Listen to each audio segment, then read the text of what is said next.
29. 28. 27. 26. 25. 24. 23. 22. 21. 20. 19. 18. 17. 16. 15. 14. 13. 12. 11. 10. 8. 6. 6. What happened to 7? 7. 5. 4. 3. 2. 1. 0.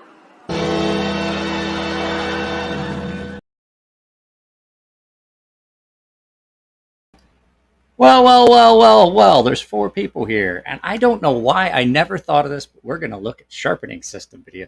Not necessarily sharpening systems. We're going to look at knife sharpeners, which I think is going to be a lot of fun because there's some bad ones out there. I was going to do let's react to sharpening videos, but the problem is there's a lot of guys out there that are actually pretty good sharpeners, and their channels are pretty good. And it was really hard to just find shitty sharpeners. Like you come across them you come across them every once in a while. Like you'll see some guys and you're like, you are really not doing that right. But when it comes to knife sharpeners, there's a lot of really fucking bad ones out there. So I am currently trying to figure out which one we're going to pull up first, because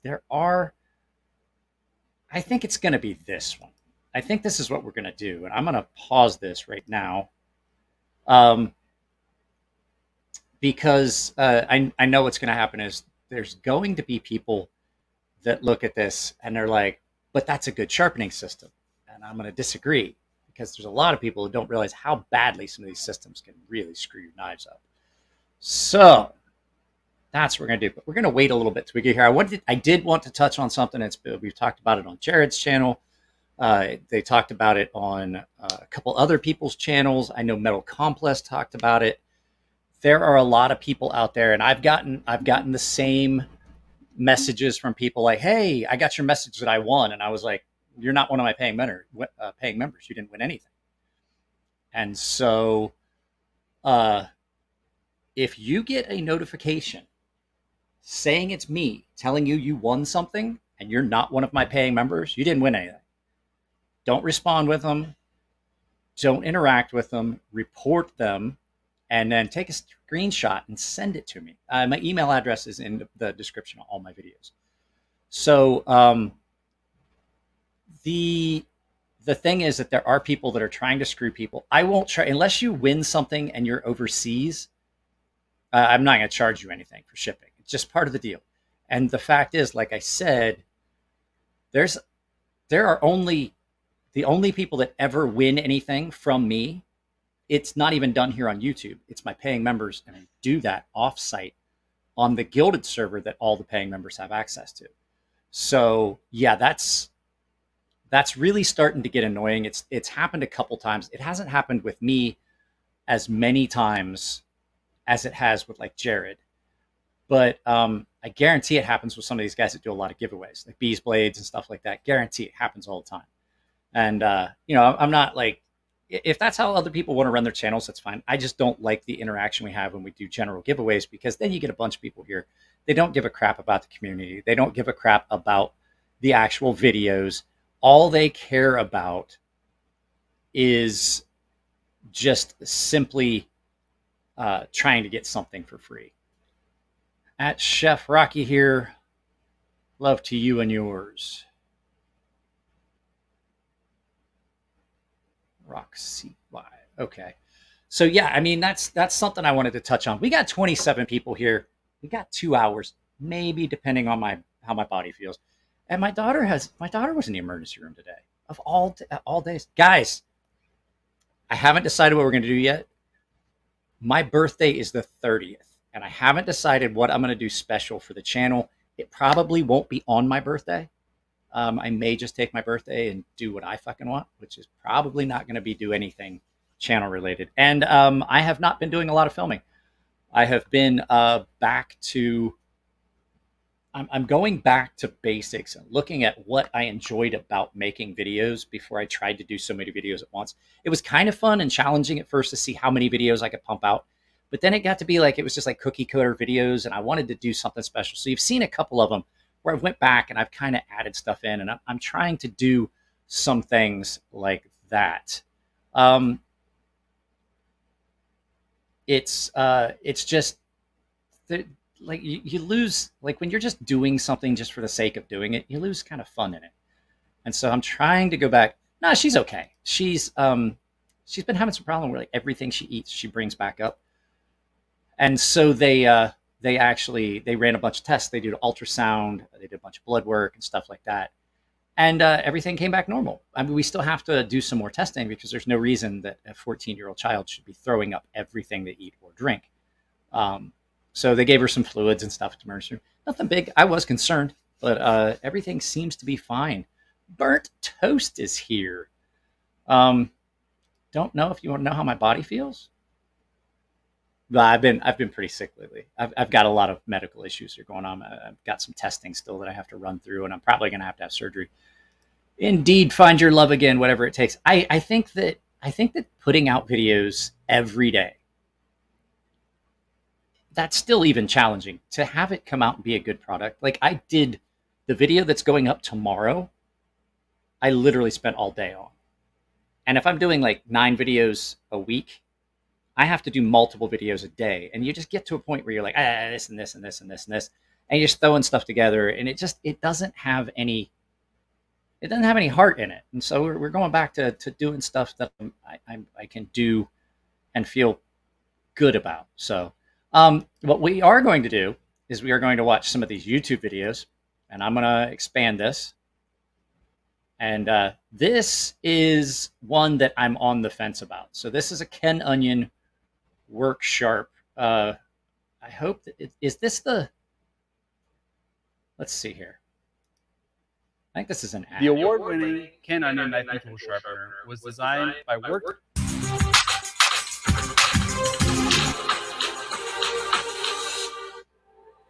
A knife is only as good as its edge. Maintaining the sharpness of the blade on your knife. Okay, I'm going to say right here, we've already started off badly. This is already going to be an issue. This is one of those ceramic and what do you want to call it? It's ceramic and carbide. So we'll go ahead, we'll give it a shot. But right now, we're already starting off bad. Starting off poorly right out of the blocks. Knife is crucial to avoiding unwanted injuries and is an important part of caring for your gear. Even if you have the finest tactical knife or the fastest folding knife on the planet, it's worse than useless if it has a dull edge. Unless you're spreading butter, the knife needs to be sharp to be effective. But every blade blunts over time. Now those aren't too bad. That's about like the triangle sharp maker. Problem with those are they market these as like start to finish sharpening systems. And I got news for you. There is none of those triangle start type or the croc stick style that are going to have the abrasive horsepower to get you through from like a full reprofile. Like I do know that the triangle sharp maker comes with some diamond plate triangles and they're kind of okay, but they still are not as coarse as like an Atoma 120 grit. So these are not horrible, the one that's showing right now, but they are still not great. They're just not as good as a lot of the others. Unless you feel like shelling out for a professional at every turn, you should have a good knife sharpener around to stay on the cutting edge. Those aren't horrible either. Those little, it's basically just a small stone on a, you know, this one here that I'm talking about, the one he just showed. That little small, it's just basically a compact ceramic rod inside a plastic handle. They're not horrible. Sharpening by hand can be a tricky task.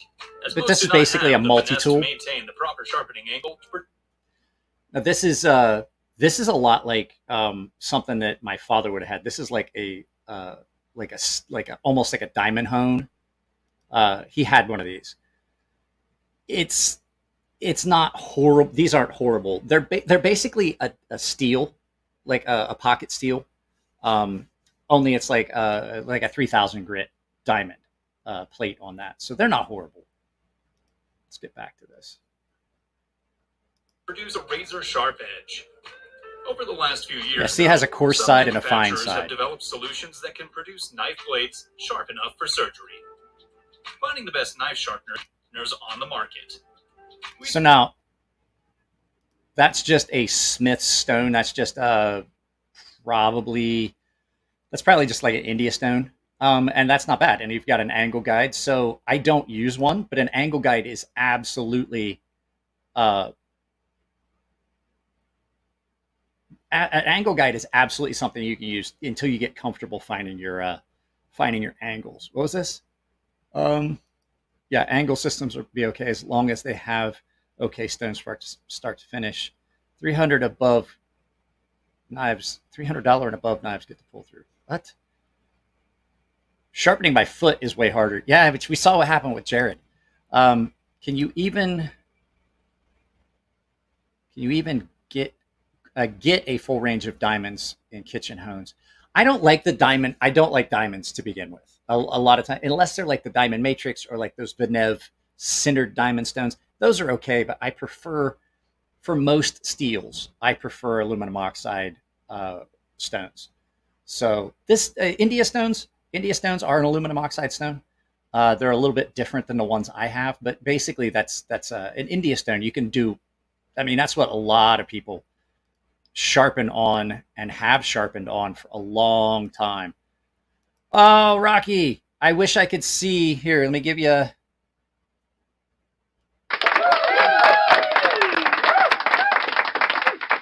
I wish I could see what your super sticker is, but I'm not actually on YouTube. I'm on StreamYard. So whatever your super sticker is, I'm sure it was funny and I appreciate it. Let's see here. Let's go back here.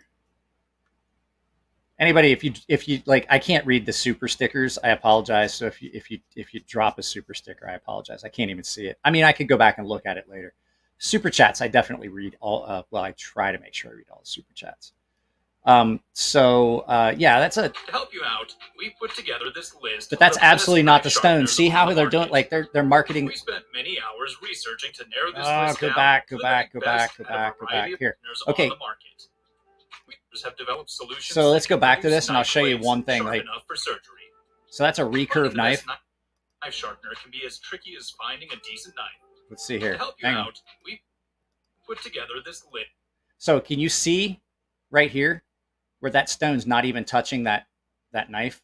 The only way you can do it is get up on the corners, and then you wear out the corners of your stone, which is one of the things that I definitely recommend getting some thinner stones. Narrower stones, 1/2 inch, work really good for that. They are.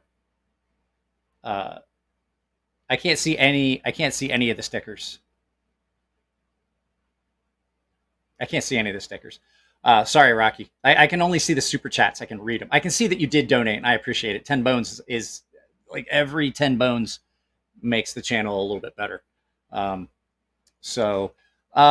Yeah, this is not the proper stone for that type of knife. You can see, let me see if I can get can you guys see my cursor right here? You can see that big gap between the heel and where it's touching. What's going to happen is you're just going to flatten out that recurve. If you want to maintain your recurve, you got to have the right stone.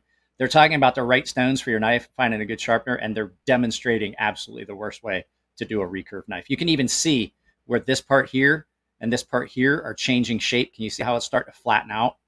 And then this isn't getting touched. You can see the difference there. So yeah, it's not great. That's not the best. List of the best knife sharpeners on the market. We spent many hours researching to narrow this list. So that's down a 600 grit. That's a 600 grit diamond. Whether you're camping, using a survival knife, and then, or Swiss Army. I will say that those are really good for touching up an edge, and that tapered does come in really handy for a lot of things. The curvature area on like a fish hook, if you're trying to get like the barb sharpened back up, say it got bent over and you still want to use that fish hook, they're great for that. They have that little groove in them. You can sharpen a fishing hook on it. And then the other thing you can do as well is those are really good for serrations of all sizes because it tapers and it comes down. The Spyderco Sharpmaker are okay for recurves. But like I was saying, the Spyderco Sharpmaker, the medium, fine, and the ultra fine don't have the horsepower you need to do a lot of heavy duty material removal to get that edge back in alignment if it's all screwed up. Let's go back to this. So these aren't bad. They're a good tool to have. Here are the best knife sharpening systems to keep your blades razor So you can see sharp. how that's got an outside and an inside. It's like a two-piece, so that's not bad. Oh, come on. Frickin' ads. This is a micro sharpener and knife maintenance tool by Worksharp. This is for anyone who goes outdoors.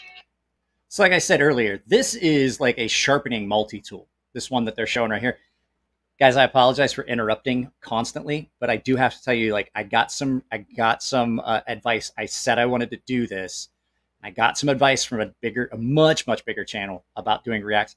You got to stop about once every 15 to 20 seconds. And then that's the only way you can get by the free use. So yeah, sharpen with the orange handle, and I love it for my knife. I typically, I'm not spending any money for that. And the thing is, when you ad block, those channels don't make anywhere near as much money. A lot of times I watch ads specifically. If I do ad blocker, if you do ad blocker, the revenue that a channel gets is dramatically diminished. And then YouTube keeps, like when you pay for YouTube Premium, YouTube keeps all of it. And we get a very, very small cut.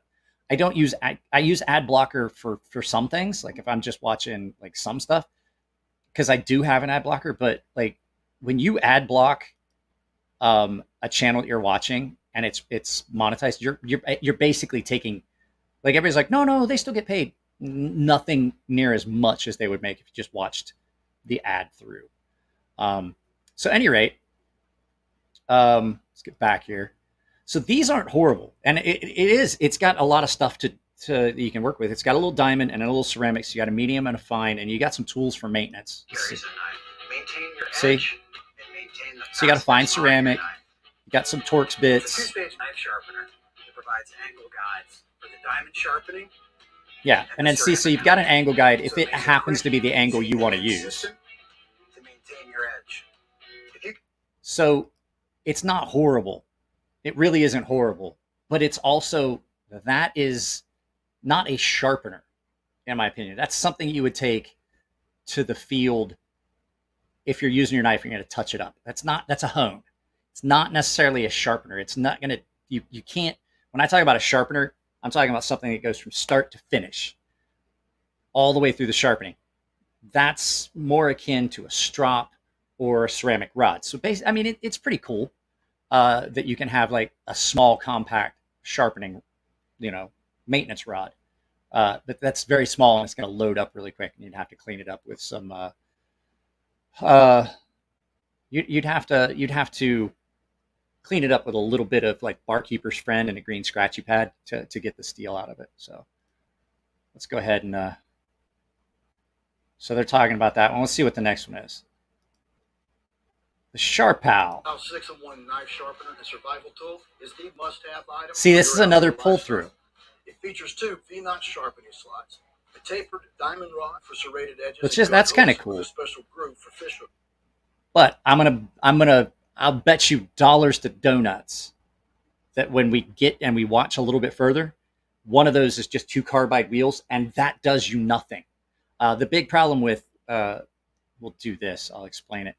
The big problem with a pull-through is when you sharpen on a stone, you're addressing the stone at an angle. So the stone is flat, the knife is at a bit of an angle, and as you draw down, you're causing tiny little micro serrations, the scratch pattern. That is basically like a really, really fine saw blade. The coarser the stone, the coarser the edge. Cross-cut saw versus a finish saw. So the coarser your stone, the coarser that edge. When you do a pull through, you're not establishing those teeth. You're basically just drawing everything up and you're forming just a line. That's it. You're forming a line straight up. So it'll feel sharp for a little bit, but it doesn't have very much cutting potential. And it feels like it's dull again and you're going to start over. And what you formed is a very, very temporary burr edge on that knife. And it's just going to peel off. So, I just use pencil eraser for cleaning off the steel on most stones. It works okay. I have found that like to really get it clean, especially on like ceramics, the barkeeper's friend does about the best job, especially with a fairly stiff sponge or a green scratchy pad or a stiff brush.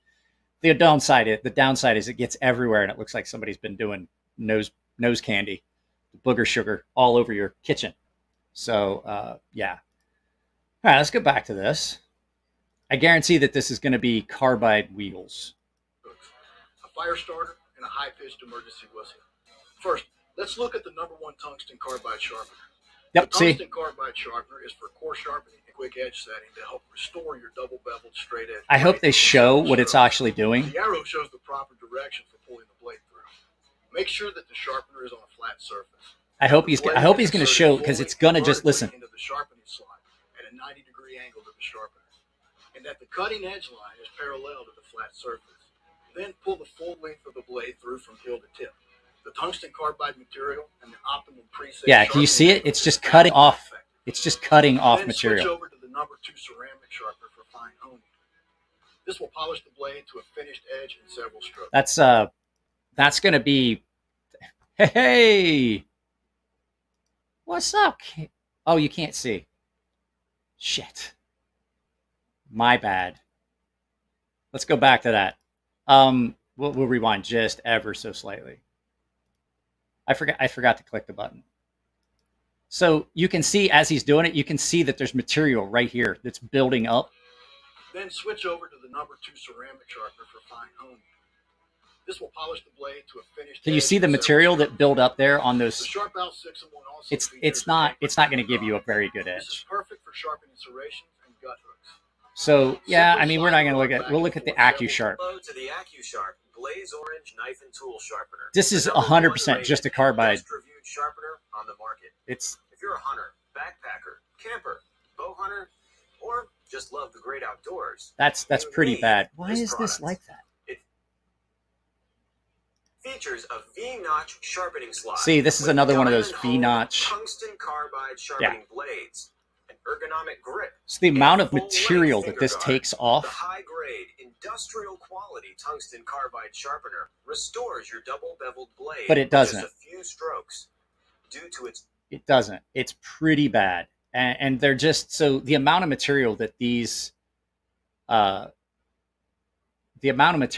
take off every time you use them is ridiculous. I did a video a long time ago, and I showed like how it looks, and you can see there's like chatter going down it. And you're just you're basically cutting. You're just basically drawing that knife through those tungsten carbide blades, and it's shaving your knife. It takes off way more material than it needs to. It takes it off every time. There's a lot of ways you can get away with maintaining a knife. On these, if you use it and you use it and you use it, you're ruining. You're basically taking months of use off the knife every time you do it. If you've ever done it and you see how much material actually comes off the knife when you do these, it's ridiculous how bad it is for your blades. Its unique design, the blades are reversible and replaceable. Simply place your knife. Let's see if on it's a going to be able to. stable surface Once you be able to with the hear it, cutting edge it's up bad. And the tip extended just past the base of the table.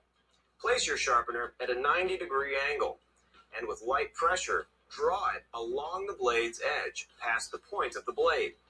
You'll feel the tungsten carbide shaping your new edge with each pull. Whether you're sharpening It's a fancy way to say you will feel. You will feel it fucking your knife up as you do it. They just exactly. They just chew up edges. I've said this for years. People are like, I use them all the time. I was like, I would not let you touch my knife. Like, I would not let you borrow a knife. And the problem is, too, those V's are set for a specific thickness. If you have a really thick blade, like you can't take that knife. You can't take a Scandi ground knife and put it in those pull-throughs because of the width of the edge. Because a Scandi is basically a short. Think of it this way: a Scandi is like a saber grind done as a zero. So it's kind of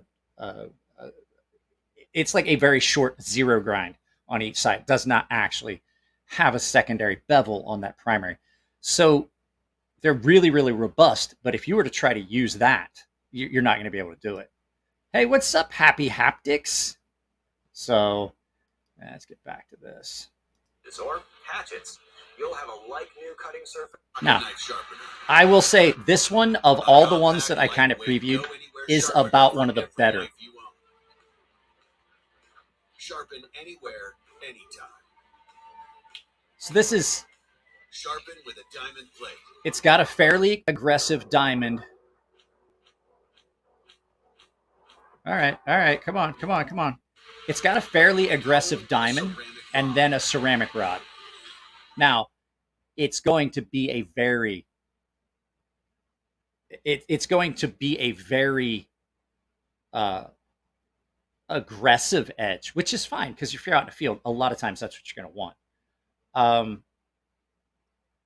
But that's not going to be your classic fine edge that you want for a lot of detail work. But if you're out in the woods, or if you're on a job site and you just need something that you can touch it up, and it does have built-in guides, it's not horrible. I used to freehand all my knives as a chef, knowing how to grind all on stones. Hell important. Now I use a guided system. I have a lot of chefs that send me their knives because they don't have to deal with it. So most of the guys that do it, they're local here, and they bring me their stuff and they're like, look, I'll drop it off. I'm going to go to bed. Can I swing by this afternoon before my shift at the restaurant, pick it up? Yeah, no problem. And it's just because after working as many hours as you need to work as a chef, you don't want to have to take the time to sharpen your stone or sharpen your knives. And I get that. And so like local guys usually get a discount, especially chefs or butchers, because the fact is that's their livelihood. And I do know it's hard to make money in some of those professions. So a lot of times I do cut them a break. It's actually cheaper for them as chefs. But the fact is, a lot of times their knives are in really good shape. They're not horrible, and they're really thin and easy to deal with. So, but this one's not horrible. I mean, this is closer to actually freehand sharpening. And if you're not good with it, it does have angle guides built in. But that's only for one angle. If your knife happens to be ground or sharpened at a different angle, you're going to have to play with it to find the correct angle to line up the very apex of the edge. So, I mean, that's not bad at all. Diamond sharpening rod from Smith's is easy to use. These sharpens all types of standard edge knives. These aren't horrible, but they're also, like I said, I don't like these type of diamond stones. The diamonds, especially the Smiths. Hey, Rocky, again.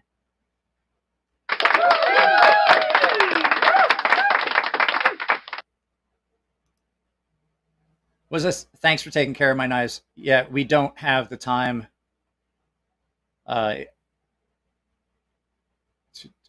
see here. Mike, thanks for taking care of my kitchen, brother. Yeah, we don't have the time, and you are an expert, extreme expert, so it's best to leave it to you for a zero edge, although I'm not shabby myself. I will say a lot of the chefs that I have dealt with local here are actually pretty good at doing it. But like I said, the amount of time, like having the stones, getting the stones in, so you get off shift at, like maybe you work the afternoon midnight shift, you get home 1, 2, 3 o'clock in the morning, you got to clean up everything, you got to put your stuff away, you got to take care of yourself, you got to take a shower, you got to relax. Do you want to have to take the time to go soak water stones and stuff and then pull them out? Because that's the best way to do a kitchen knife, is water stones. So it's I mean, it just kind of makes sense. And so for them, I understand where they're coming from. Like, so what is this? I've made, hey, by the way, once again, thank you very much. As all donations support the channel immensely. I appreciate it. Let's see here. Chef Life. What's up, Mike? Jake and say, hey, what's up, Jake? Just got you going in the background for a bit. Take it easy. Well, cheers. I quit drinking, actually, guys. I don't know if you know. I've made a few knives. I've made a few blades and could get something hair popping and mirror polish on a bevel. That was enough to boost my ego. Yeah, you know what? The mirror polish stuff, typically I reserve for like collectors and stuff like that. They don't, I mean, most people typically don't need a fine edge. But like I said, I don't like these style diamond, especially the Smiths. This rod features a unique Smith's stones aren't horrible, but like these are not great. These aren't, the diamonds don't hold up very long. So we can kind of skip that one. Now this one is where I'm going to piss people off because I think this thing is trash. I did preview this video, by the way.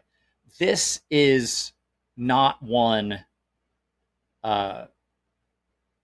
This is not one that I could really get behind because there's enough issues. Knowing what I know about making knives and using a belt grinder, I'm going to say this is not one that I really recommend for anyone. There's too many slips that can happen with it. So, and Kyle, yes, I did a folding knife that had a Scandi and it was not a full zero, and I reestablished the full zero on it for a dude up north that's he's a firefighter, like in the forestry service. So yes, I have, and it was on a Tops. I can't think of what it was, but it was a folding Scandi, and it got nightmare sharp. It was terrifying how sharp that was.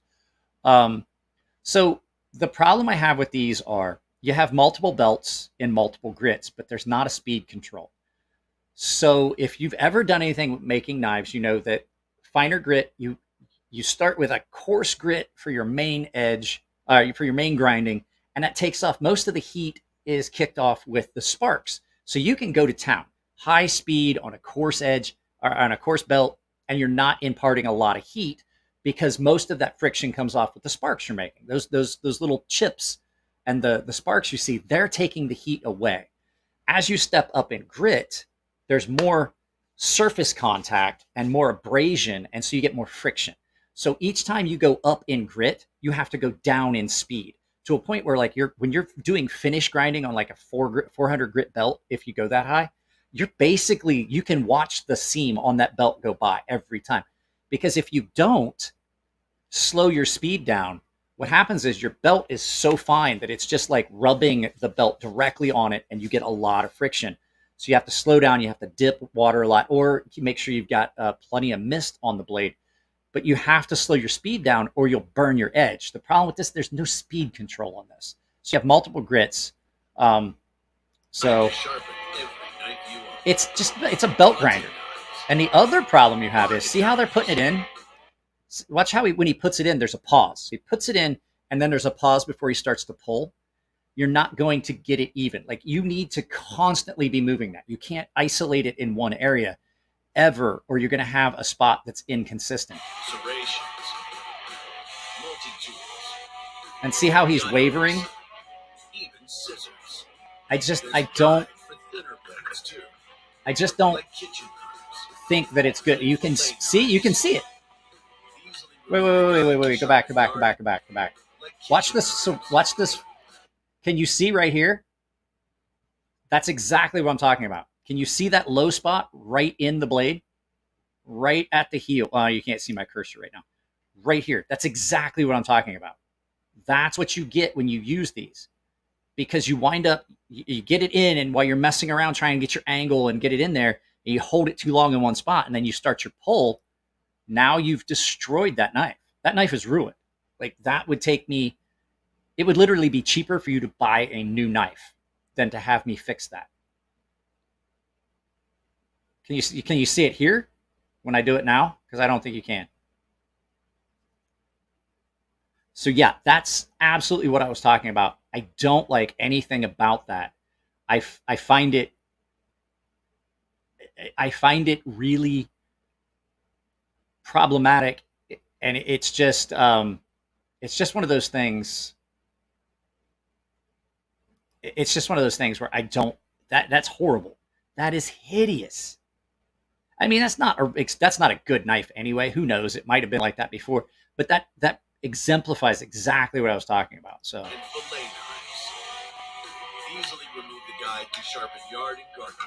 Now that I can see, that's not an issue. Like, that's actually not horrible for that. I want to get one of those specifically to do sharpening choils, but they're expensive. I don't have a small contact wheel, and what I was thinking was that would be my workaround. See, coarse, medium, it does not have a speed control. So I think we're gonna skip to this one. So this is just another version of the Sharpal. I guess it's Sharpal. We're not going to look at this one too much because it's basically the same thing. I mean, this is like a rehash of what we saw earlier. Any of the pull-throughs I really don't like. The work sharp version of this, where you have a coarse diamond rod and then a small ceramic. Does it? I thought it only included a variable guard. I thought that the Ken Onion came with a variable guard that you could adjust the angles. I did not know it came with a speed control, which I guarantee that's a much more expensive addition. And it's still not going to be great. What you have is exactly what I just said. Oh,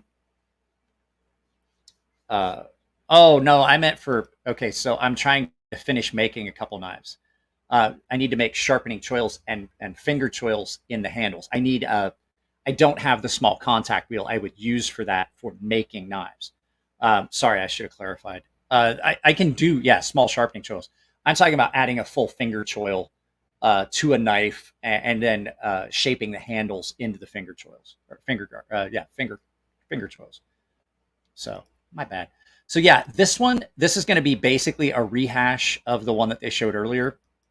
It features two V-notch sharpening tools, See? a flat surface fish hook sharpener, a line cutter, and a compass.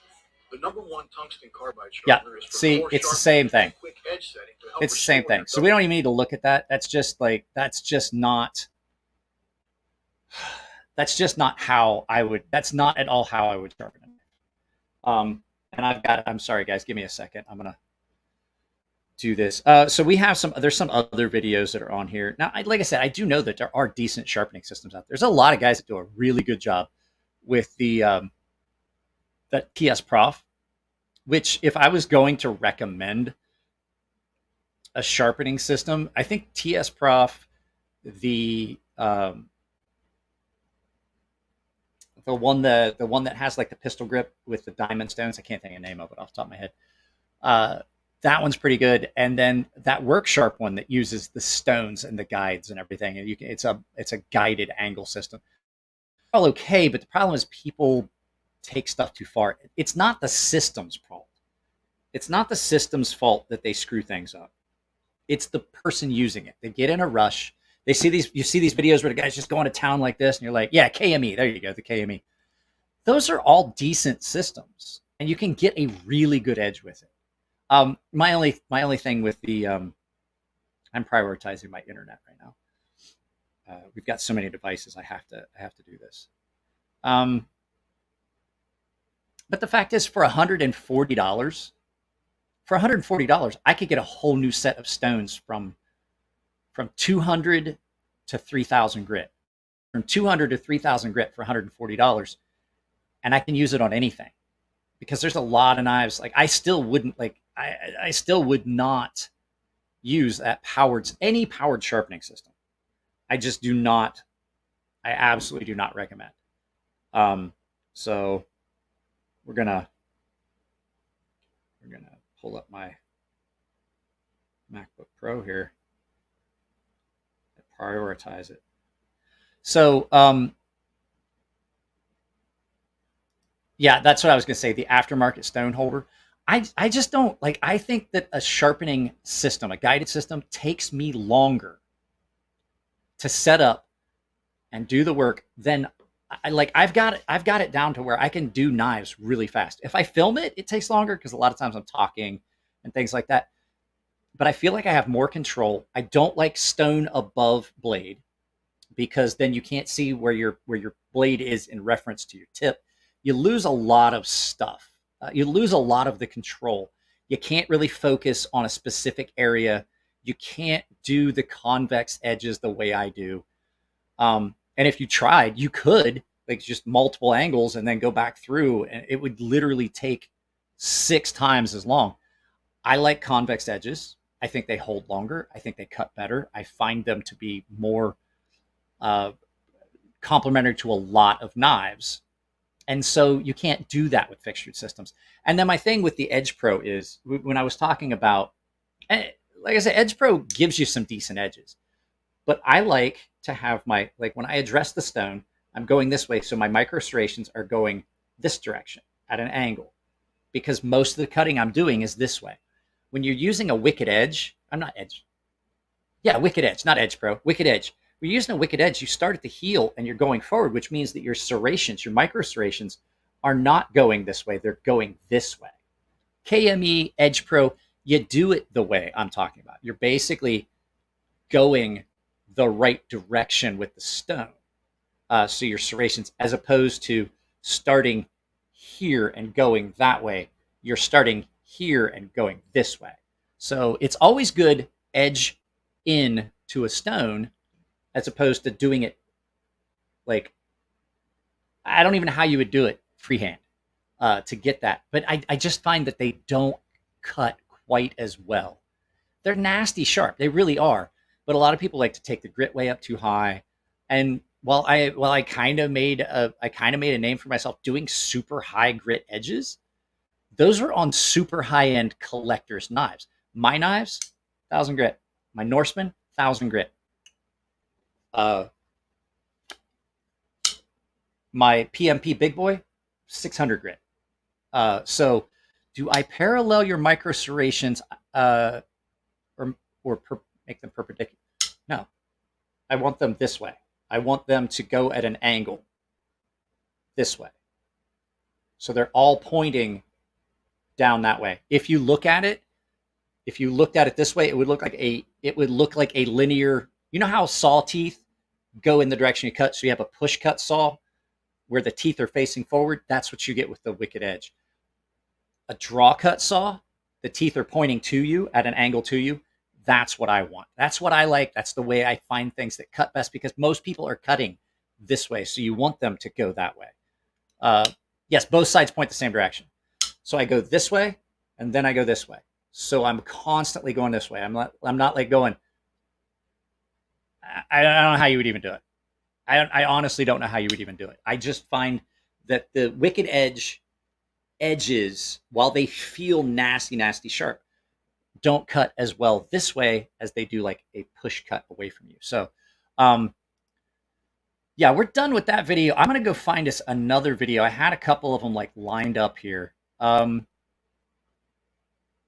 Savage did one. Adam Savage uses a KME for his stuff.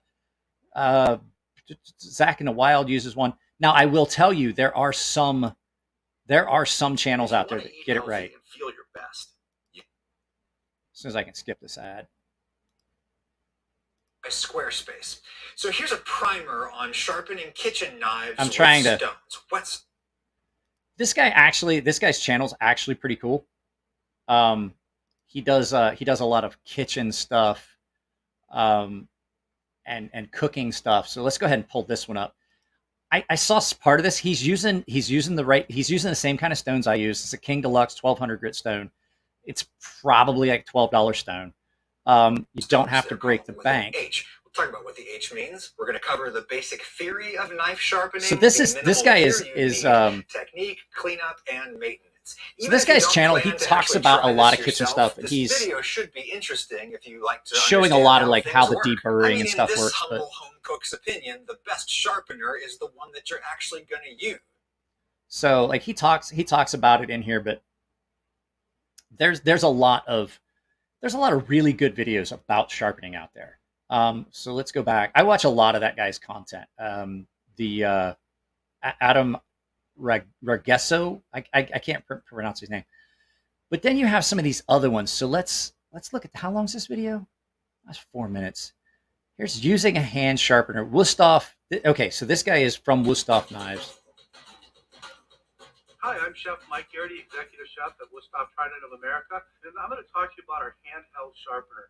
Now, the neat thing about this is it has two stages. We have a fine side and we have a coarse side. What's nice about... I actually have one of these, and I used it in a video, and it's pretty fucking horrible. I have another one that is an electric diamond sharpener. We'll try and find a video about one of those too. This is basically the same thing. This is the same thing we saw in the other videos, and you'll see here in a second. About this system is it takes away from you trying to figure out the angle when you're holding the knife. It's got 2 cross sticks in it, set at the factory at the correct angle. See. Now, to use this is very simple. You just take a cook's knife like this or any other. So he said set at the correct angle. Well, that's the correct angle according to them. I have found, like I sharpen knives for professional chefs. I can do a right or a left-hand bias. If you're right-handed, that knife will cut better for you than a left-handed person. You can't do that with this. So for an executive chef, like I've never heard of an executive chef that would recommend these. This dude definitely has sold out because he works for Wusthof. So I've never seen a chef that would use this. They will use a ceramic rod or a steel, but this is not something. Yeah, I actually bought one. I bought one for the purposes of making a video, and I bought an electric oscillating kitchen. What was it? Chef's Choice electric. It's definitely something that is, I'm not going to use it. Like I used it one time. I was like, I'm going to fuck up knives. I don't want to ruin knives for the sake of a video.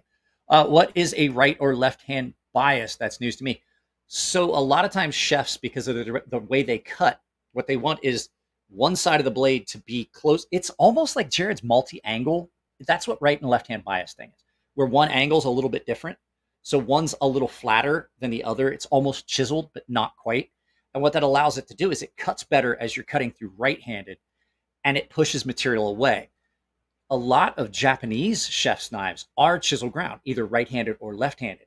And when you cut right-handed with a right-handed chiseled knife through sushi, what it does, the sushi knife pushes, the material stays flat on one side, and it pushes that material over. And so you have a nice flat cut. Now, what will happen if you use a V ground knife to cut raw fish like that is the blade will try to kick in or kick out. You can maintain a perfectly flat cut with that chisel. What you're doing is making it you're making it a lot closer to that. But for chefs that are constantly cutting, they want it to stay a little flatter. They don't want those edges to waver because, you know, when they're doing their mise en place and they're testing, especially if they're testing for their schooling, that gets, you know, they want it as even as possible. So that allows them more of a flat cut, and then the material goes over, and then they're continuing to cut. And so it doesn't waver. It stays cleaner and stuff like that. And if you're doing woodworking, it's basically the same thing. A V grind will try to dig in and go deeper. Hoof trimmers knives, same way. They're all chiseled. Now you can kind of make a regular all-around knife cut a little bit better for a right-handed person just simply by kicking that edge over ever so slightly. And it's usually in the last couple of passes. I'll give, like if you're right-handed, I'll give it on that front side, on the right-hand side of the knife. I'll give it a couple of extra passes just to change that angle ever so slightly. It doesn't visually change it, but you can definitely feel it when it cuts. I have a friend that is a Michelin star chef. He's a friend of my sister's. I sharpen knives for him. He lives in New Jersey. He sends them to me. And so he has a definite left-hand bias. And his thing is, like, if you buy super high-end kitchen knives, they'll ask you if you're right or left-handed. I've actually taught sharpening and knife maintenance classes at the culinary school here in San Diego. So yes, when you're doing testing for mise en place, it has to be really consistent because that's what they're looking for. Consistency. Your knife work shows. And if you have a knife that is set for you, and some people want a heavier bias, some people want almost chisel ground. And it just depends on what the customer wants. But that's usually something, I don't do that for pocket knives. That's something I reserve, except for my buddy Tino. I do give his a slight left-hand bias. But yes, I know what's up. I know what's up, man. I'm a wealth of useless knowledge. So let's go ahead and finish listening to this sellout. Can you hear it? Down right here on the fine side. You're just going to pull it through. Oh, God. 3 or 4 times. You don't have to put pressure down. There's really micro feathers that start to happen. So honing a knife is just taking those micro feathers off. We're just really realigning that fine edge of the knife. That's just the fine. Fine side every hour and a half to 2 hours worth of use. Get a sharpening stick. More than that if you want, because it doesn't take steel off. Now, eventually, you're going to have to sharpen your knife. And that's when you're going to. This is the one that hurts. Now, that's how loud the fine side was. Now, listen to this. Reset that edge. Now, to take steel off the blade, we have to get after it a little bit, so you're going to have to apply light pressure down.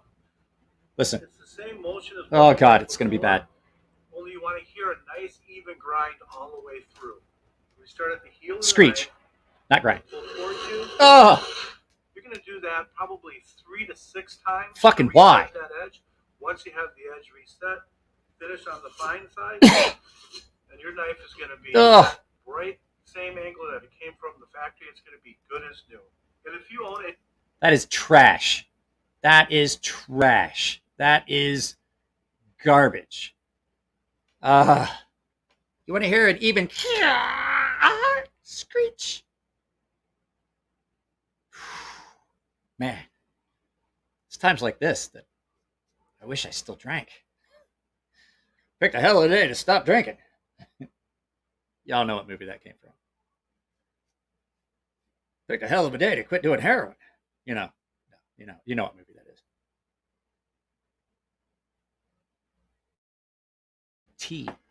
I like tea. So we're going to go back. I'm going to find another video. There is one that I'm curious about. I'm trying to find a video of that sharpening system called the tumbler. Now, I know that we've seen some of them on... Let's see here. Oh, okay. Presto Eversharp. This is one of the ones. Let's see here. I'm trying to see if there's so many of these pull-throughs. So we'll try and find a video of that tumbler, because I am curious about that one, because of all the ones I've seen, that one is pretty close to freehand sharpening. They're called the Allegiance.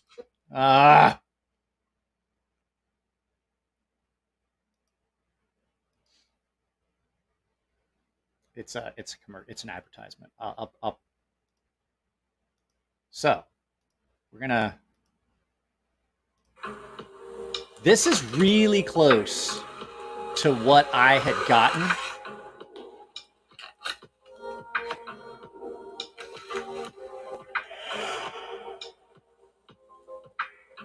This is Hi everyone. I hope you're all staying safe. Welcome back to Brian is Cooking. So what is Brian cooking today? Well, today we are going to review an appliance that... Oh shit. Sorry, I gotta re-edit. I'm pretty sure Brian's about to cook you a fucked up knife. I did a knife on the one that I had. Now, this one's a little different. I think this one might actually have spinning wheels, which is even worse.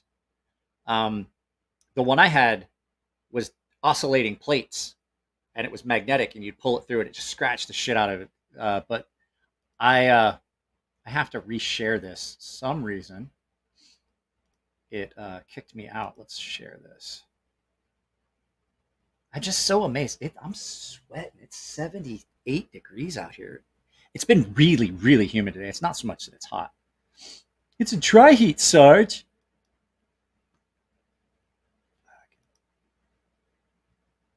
Bill Paxton, the only person to ever be killed by... The only person to be killed by a predator, a xenomorph. What was the other one? Oh, a Terminator. Bill Paxton was killed by a Terminator, a xenomorph, and a Terminator. All three: Terminator, xenomorph, predator. Only person in movie history to be killed by all three. It was in Aliens 2, Predator 2, and the original Terminator, when Arnold Schwarzenegger asked for their clothes. So just a little fun. All right, let's go ahead and let's go ahead and play this. That is very helpful for your cooking. The Presto Ever Sharp Electric Knife Sharpener. Now, I'm curious if this is wheels or oscillating. The sharpener comes wrapped in. It also comes with instructions. This sharpener together. Fine honing, polishing, and creating a razor sharp edge. Let's begin by turning on the sharpener. Then, place the knife in the left slot of stage 1. Using light pressure, slowly pull the knife towards you through the slot. Place the knife in the right slot of stage 1.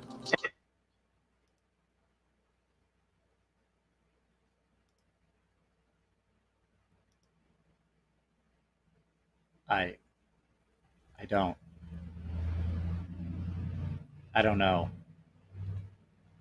Yeah, I forgot to turn off the audio. It has double audio, so I don't like this. I already do. This is your dad's bench grinder in your kitchen with V's on it. Let's go ahead. Let's go back to this. And repeat.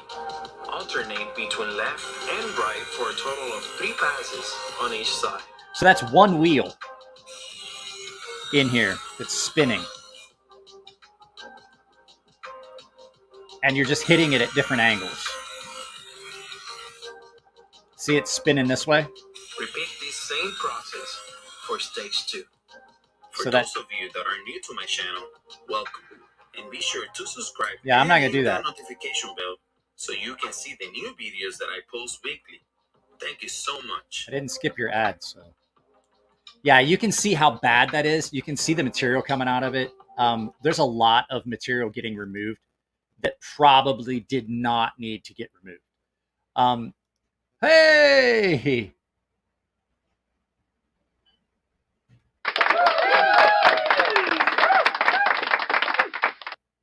Oh, crap.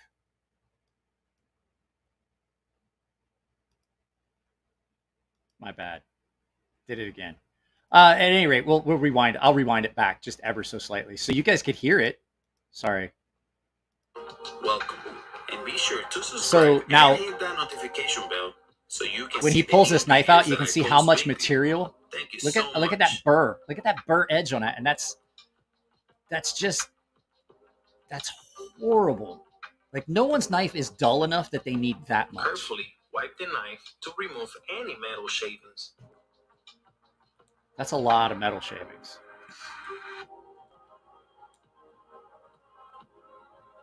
What are we doing? What are we looking There at? are 3 suction cups. Yeah, no one under cares the about the suction sharpener cups. to help keep it in place.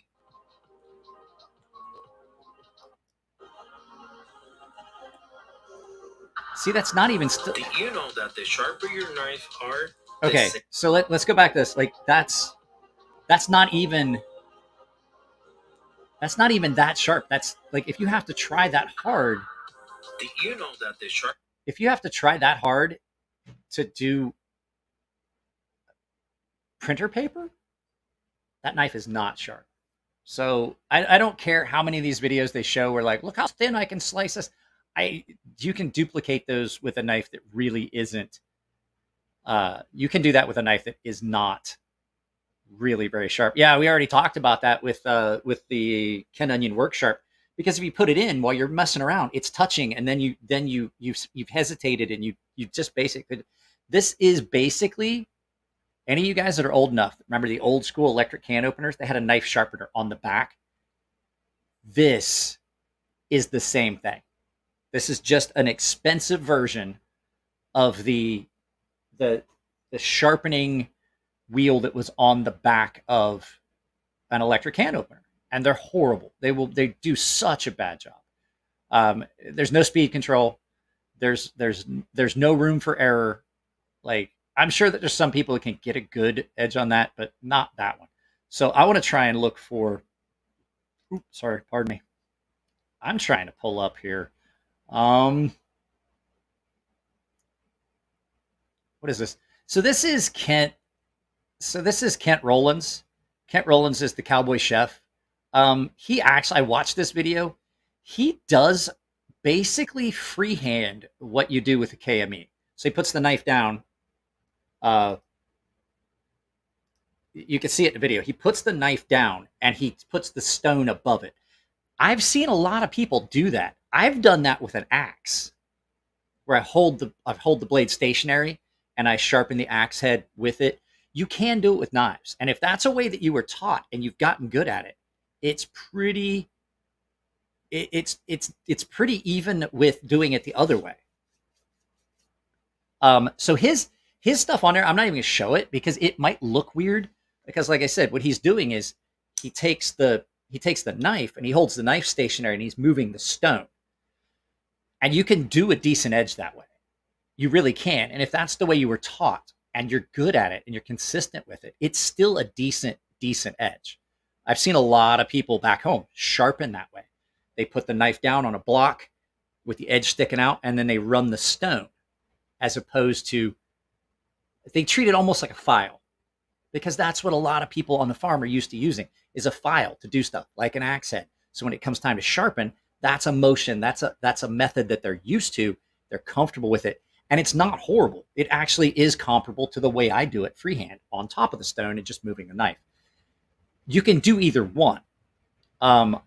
It just looks weird and people are going to ridicule it, but there's absolutely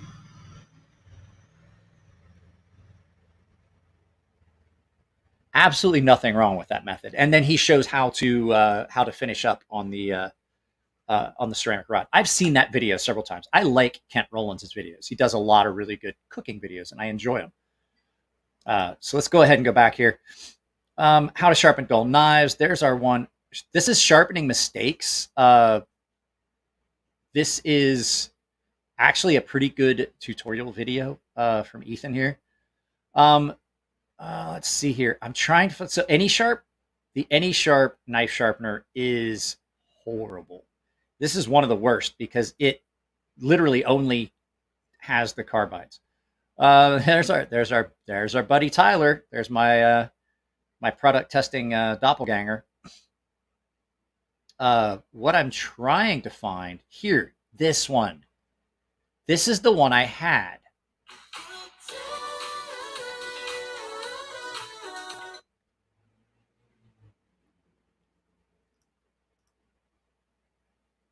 I'll watch your video. I'll watch one video. I'll skip this one. So this is the kitchen. Is this a chef's choice? Okay, so this is that chef's choice thing. I'm just trying to get to. I'm going to share it. This is the chef's choice. This is the one I was talking about. I know we're not watching it yet. I was simply trying to get to the point. This is the one that I had that I was talking about. It was oscillating. I took it to the Goodwill, and I gave it to Goodwill because I was afraid. I was afraid to do anything with it because you're going to hear him talk about it. There's magnetic guides. Well, there's also diamond oscillating plates. You get abrasives. You get you get steel powder and residue on those magnetic guides, and that's what you're pulling your knife against. And the first knife I did, I'm glad it was one of our cheap kitchen knives because it definitely screwed up the finish on that edge, on that blade. If it was a very expensive knife, like if it was like my Mattia Brani Bowie Chef or any of my others, like my some of my more expensive kitchen knives, I would have been very upset. So let's go ahead and we'll pull up this video and we'll just watch it here. And so, okay, maybe you want to look away, but this is horrible. Well, so far, everything about this is horrible. She was talking about taking the edge off her knife. So let's go ahead and... Every TikTok with that knife throwing into the cutting board. Don't do that. It started making... Don't do that. Don't do that with your knives. If I'm somewhere and I see somebody that has nice, expensive knives and I see them do that, there's a good chance that I'm going to get kicked out and they're going to call the cops because I'm going to smack the piss out of you. Don't do that with your knife. Don't do that with your knife. So Like just the fact that that's the first thing we clicked on and You saw. think about how people should take care of their knives, and I'm hoping you do. I hope you take care of them after you throw them around. When it came time to look at some new competition, I bought this one myself. It's to back your knife to perfect. It's steel, so it can take a great a whetstone. And it's a stone that you basically draw the knife over. Well, you do it while it's wet, You do it not on like both that. sides the same way, and you'll get a beautifully sharpened knife. Definitely doable. And the bad ones do. They chew up your knife. But the good Yes. ones like this Okay, one, so for an electric sharpener, they don't take off as much metal as people say. We actually look at the knives, and the bad ones do. that is what you get. That is a pull-through sharpener. Right there. So what I was talking about, that is what those carbide pull-through sharpeners do. They do not give you the edge that you're looking for. And in this next shot, They chew up your knife. But the good ones like this. that is what I'm talking about. There are your micro serrations, pointing from tip to heel, that direction, like a very fine single directional saw blade, like a draw cut saw, only super, super fine. So that is the difference. That's what I was talking about. So those are sad knives. Let's go back just one little bit and see. There. See that? No me gusto. Knife. But the good ones like I this like one that. do That's a good. beautiful job. We have a test called the paper test where we can see paper. It picks up the paper. So she dulls the and knife. crumbles it. So if I'm going to sharpen on this sharpener, it takes about 2 minutes. Just coated with actual particles of diamond. Yes, Diamond yes, is harder yes, yes. than any steel. So I'm going to let her It's explain it. So, I like I said, I had this one. She's training people. No, she was saying that they some of them don't remove as much materials, but she was basically like, I cut through it because I've already seen this video. She was saying that some of them don't. Now, like the little ceramic pull throughs, in a pinch, the little V ceramic rods aren't horrible if you're just touching it up because it's a lot like a ceramic. I still don't like them because they're not doing it the same way as you're doing it on a ceramic rod where you're actually going the direction with the serrations, but they don't take off much material and they are actually okay at touching up your edge, but they're still not great. So let's go ahead. So like, I just wanted to spell that. Like she's not like training people to remove too much material. I still think that this system's not good. So regrind that edge, and there's a slot here that has a spring in it, so you cannot mess up that angle. okay, so it's a spring now, not a magnet, but still, see how that pinches your blade? You've got to come in at the same angle every. See how that pinches your blade, which means that you're going to have drag on it. You're going to have scratches. If you have nice knives, I know that they're kitchen knives, and I know they get beat up and stuff like that. But if you have nice ones, like my Mattia Barani cutlery Bowie Chef is 67 layer Damascus in a feather pattern with BG10 core. It's a beautiful knife, and having those drag lines on it, I mean, it's bad enough it has lines on it because it's in and out of a knife block. It would be way worse on this. You just basically have 2 lines on your knife constantly, and that would drive me nuts. Like, I mean, is it a using knife? Do I use it all the time? Is it a kitchen knife? Yeah. Do I still like the fact it's gorgeous? Yeah, I do. Maybe I'll go get that. I'll go get that before we finish this video. Single time. This is going to do that for you. A lot of the sharpers we tested See? had too much play. See all those in them, and lines? You can hit it at all kinds of angles and wreak havoc on your knife. Take about 3 or 4 seconds per pass, and you're going to and then you know you're ready to go to the next stage. So I will demonstrate Let's see. the first stage. I want to hear it. Hear it?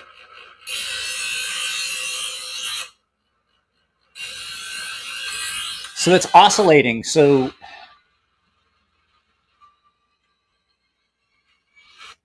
it's oscillating, so you don't get the typical pull through edge.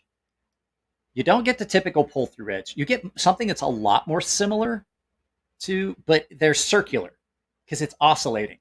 So instead of having your clean saw blade going tip to heel, what you have is angles going everywhere. So it'll still cut. And the knife that I did it on actually got really, really sharp after I stropped it. But that edge did not hold. and it didn't cut things the way I wanted. So that's where we're at with this one. So let's go ahead and let her finish. Okay, I can definitely feel a very rough edge all the way down one side. It's called a burr. And that's called the burr. It's roughed Oh. up, but it's around the first bevel, which is the angles of that edge. Now I'm going to go to the middle one. I'm going to do one or two. See, there's another thing. She's not deburring between grits. Like everyone at Sharpens does a deburring pass. If you've ever watched me sharpen on videos, my last couple passes are just light passes, and I'm listening for any consistency in a burr. And most of the time I will finish on a stropping stroke, edge trailing, to make sure. Now, sometimes you don't deburr if you're like on really, really coarse stones. Like if I'm going for my dumb, I'll just remember which side I finished on, and I'll start on the other side, and that's going to get my burr off, and then I'm going to clean it up. But most times when I get past 400 grit, I'm doing a lot of deburring before I go to the next stone. And the reason for that is when you go to a finer stone, you don't want that burr to come off on your finer stone, because what happens is it embeds and it gets in, and then it causes deeper scratches. So if you're trying to get a mirror polished edge and you're not deburring, you're going to run into problems with that, because what happens is little micro pieces of that burr get in your stone and will cause coarser scratches. If you've ever noticed, like everything's going good and you go up a grit and you think everything's cleaned up, and you go and you're like, you can see the polish, but then you see deep scratches in your polish. You typically don't start seeing it until you get about 2,000, 3,000 grit. And you're like, where did these deep scratches come from? That's little flakes, little pieces of metal from the burr, because you didn't deburr on the last stone that you carried over, and you're carrying it on. And then when you form that coarser burr, you take it and you go to the next one. So it's definitely not good to leave your burr. Like once you get past like about 400 grit, you're gonna want to deburr on every stone. So if you're on 400 grit, your last couple passes should be deburring passes, very light. A lot of times you want to do a stropping stroke. Another thing you can do is keep a block of hardwood like hickory, walnut, cherry, something good and hard. Put the knife in the wood and drag it through, and it'll tear off any little the majority of that burr. So any burr you didn't miss, or any burr you didn't happen to get when you did your deburring strokes, that's probably going to catch it, and you can go up, and you're going to have less problems with that as you progress. Didn't mean to turn this into a sharpening tutorial, but let's go ahead. Pulls per side. This time I'm going to take about 3 seconds per pull. You don't want to linger in one spot. You want to go, yeah, you don't want to go too fast. You just want to go at a nice steady pace and try to match it on the other side. Basically 1 or 2 pairs of pulls in the second slot. She is doing a pretty good job of staying consistent on the movement and not staying in one spot. I'm going to feel again another burr. So I'm going to go to the third slot, which is the finest slot, and it's basically going to be 3 pairs of pulls. So, I mean, it's not, how long do I sharpen on each stone? As long as I need to get to the burr and to the point where I've gotten the scratch pattern. Like everybody's like, oh, what do you chase? The burr, or do you chase the scratch pattern? I chase the sound. When I hear that sound change and it's consistent from side to side, and there's no more sounds where it fluctuates, where there's rough spots or parts of the edge that have not gotten apexed, I can hear that, and that's when I switch. I spend as much time on each stone as I need. Sometimes it's a long time. Sometimes it takes a long time after you do an initial reprofile to get that scratch pattern, that deep scratch pattern from your coarse reprofiling stone, like my 120 or that 120 Atoma. That's a very aggressive stone. It does a great job of reprofiling, but it also leaves a very aggressive scratch pattern that when I get to my 220 grit stone, it's going to take a very long time to get out. And the longer you spend on that stone, the more deep scratches you've got. And at least as long as they're consistent. But the other thing too is sometimes you'll get up in grit and you'll find a low spot where the previous stone's grit was large enough that it was getting into these low spots, and it was masking the scratch pattern. Then when you get to like 400 grit, you'll see an area where you can see the previous scratch pattern in a low spot, but that's because the grit was so much bigger. It was still touching that, and it masked that low area. So sometimes you'll spend a long time on a stone and then go up a stone or two and be like, I got to go all the way back down. And basically what you have to do is you've got to start over. You don't necessarily have to go all the way back down to your original stone, but a lot of times you got to go pretty far back down your grit to get back up.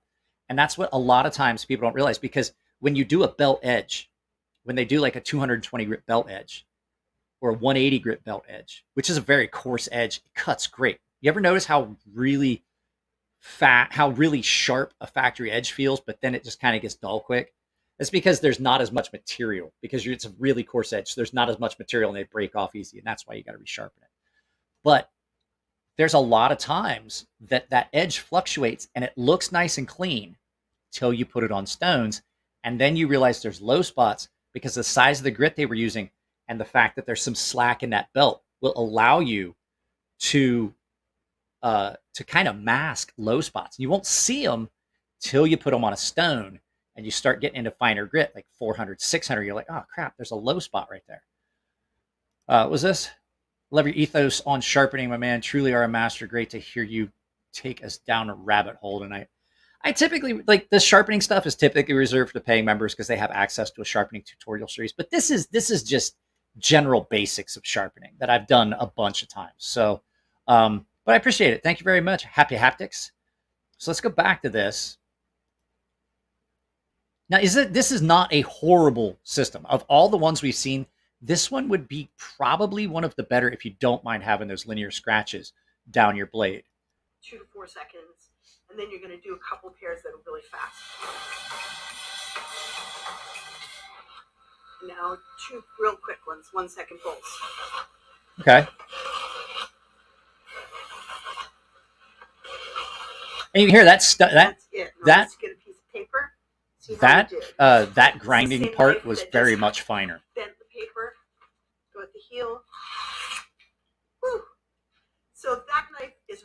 So in liking it, oh crap! I'm sorry, guys. Sorry. Here we'll go back. Let me go back. You missed it. I did it again. Hey. So I'm going to go to the third slot, which is the finest slot, and it's basically going to be 3 pairs of poles. 2 I got you. And then you're going to do a couple pairs that are really I thought that said molester. I was like, my God. Yeah, it's like. Now 2 real quick ones, 1 second pulse. I mean, you can see she's used this system a bunch of times. So And that's it. Now let's get a piece of paper. See how we did. she did. I mean, it did a pretty good job. A decent Bend job. the paper. Go at the heel. Whew. So that knife is really sharp. When I was testing, I used an industrial sharpness tester that also measured the force to cut a little wire. And boy, it was like as good as factory or even better. I also sliced up some tomatoes because, you know, paper's one thing, industrial sharpness testers are one thing. Can you see how scratched that blade is now? I mean, wow. Beautiful. I was like, man, YouTube has definitely fucking been slack on how they moderate usernames. But this just glides through the food. A knife is a tool. How the point is not sharpening. The point is getting back to cooking and making delicious food. If you want something. Now, I would say of all the ones, of the powered ones, this is probably the better of the ones. If you're using those bubble blades, the plastic handled industrial knives where like they get them in bulk. Can't see nothing.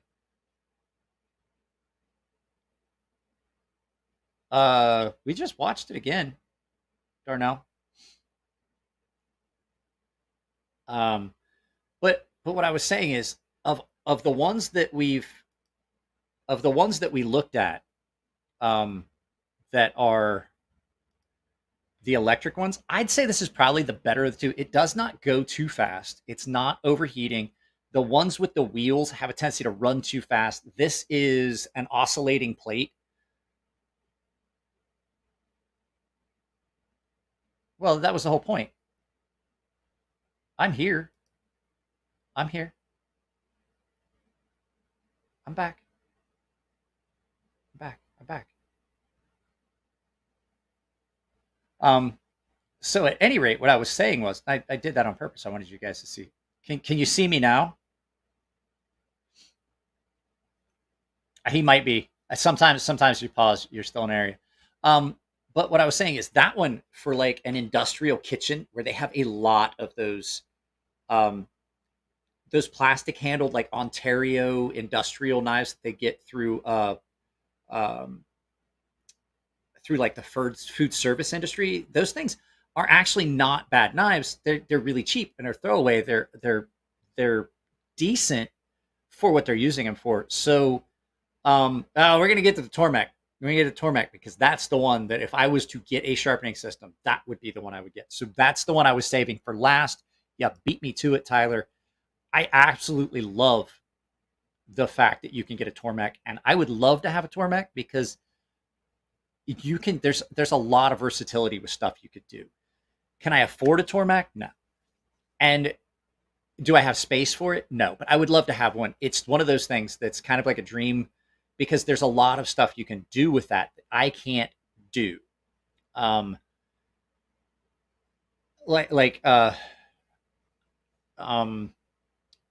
You could do hollow edges because it's on a rounded stone. A hollow edge instead of a convex edge. I'm curious about that. I've always wanted to see that. But like I was saying, this one that she was using right here, it's not the worst system. Like I said, if you're in an industrial kitchen, you could look into this because the fact is, in 2 minutes, she took a knife that she had completely dulled and ran it through. And in about 2.5, 3 minutes, she had a knife that was very sharp. Like that was aggressively sharp. How long it's going to hold that edge? Who knows? But the fact is, you can always do it again. Those knives are like literally like $8 each. They buy them in bulk. It's definitely something that for like a big kitchen, like I guarantee like any place you go where they have like a buffet, like the casinos, I guarantee they have something similar to this, maybe a bigger version of it that they're using. And so like that's a passable thing if you don't mind scratching up your knives. But the final one I wanted to look at, because we're at an hour and a half. Like I didn't think this would fly by this fast. I'm having a good time. Let me go ahead and solo layout this so that you guys can look at my beautiful face while I'm trying to go back and find Tormek. I saw it on here somewhere. Now there's other things out there, and we'll touch on it before we leave. There's some other systems out there that people use. Where was it? Let's look up Tormek. My keyboard over here.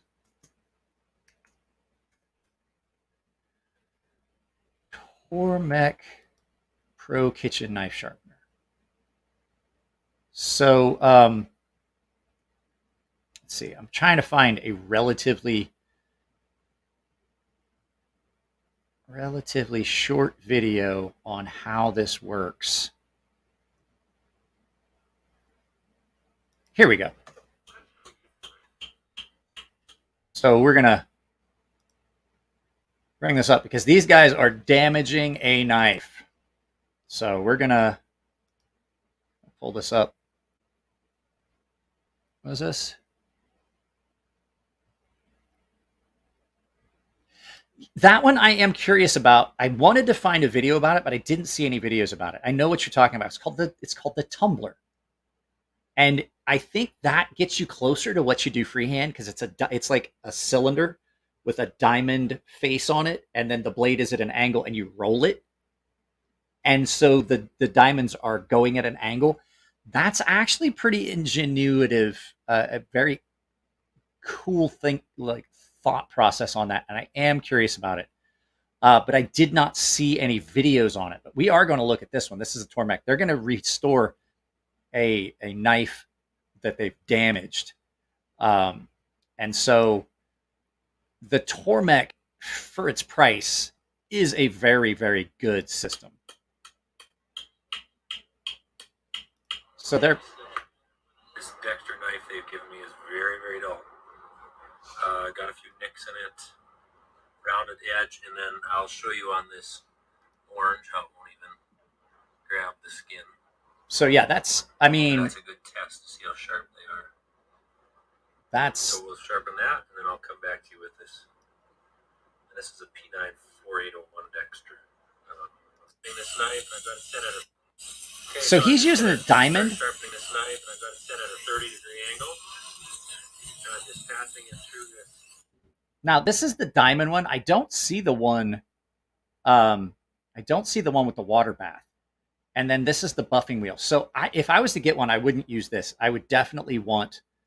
Let's go back. Let me try and find. Maybe I need to do that different. Give me a second, guys. I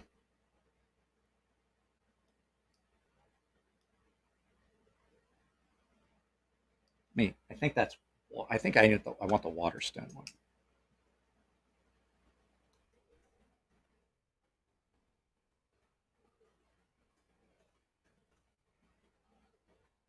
I think this is it. I think the T1 is the one I'm thinking of. No. Have they switched it to diamonds now, where they don't have the Waterstone one? Here we go. This is the one. So this is the Tormek. This is a real B&H customer story.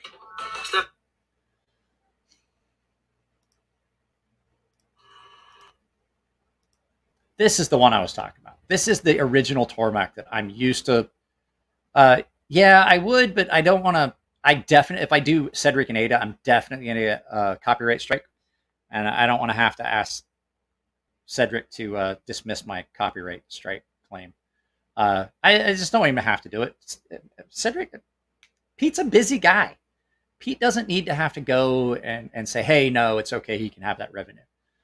Most of these are not going to be something where I would get, but like if I did Pete's, because same community and stuff like that, guarantee I would get a copyright strike. So, because I would just sit and watch Pete's review and not say anything. I wouldn't pause, and because I love Pete's videos. So yeah, this is the one I was talking about. This is the water bath one, and so you're going to get a really good job done with this. So these are amazing. I don't know how their 2-grit stone system works, where you have a fine. Ooh, look, that's a shitty knife.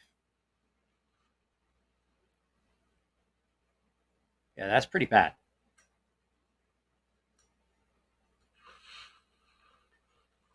Please don't do it. Oh, that makes me want to vomit.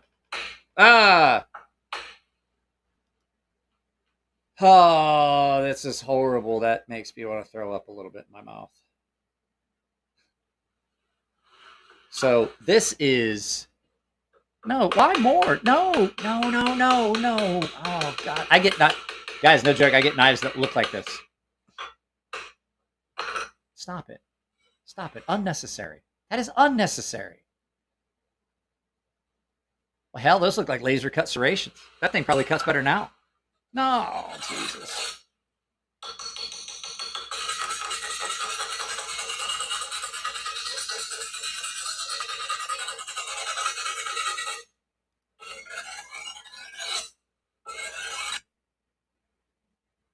There you go, please. Stop with the abuse. We get it. So, I doubt if I ever got one of these.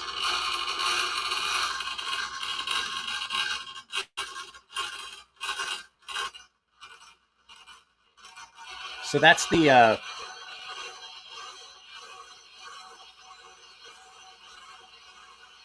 cool thing about this. He's resurfacing.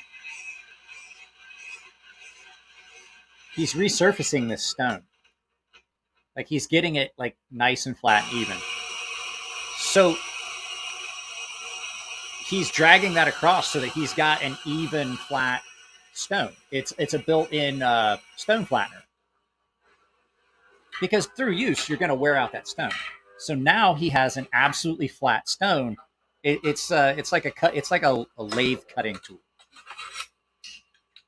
Yeah, he's truing the stone. It's the same thing I do when I flatten the stones. You guys have seen the videos where I do a stone flattening with the aluminum oxide or sodium or silica carbide on a glass plate. He's doing the same thing. He's just getting it perfectly flat. His is just, because it's a rotary tool, you can just move a cutting tool across the face of it. It's probably a carbide bit. I'm curious as to how hard it is to freehand. My grandfather had an old water wheel. So he's using that's the angle tool, so he can find out the angle he wants it at. Now,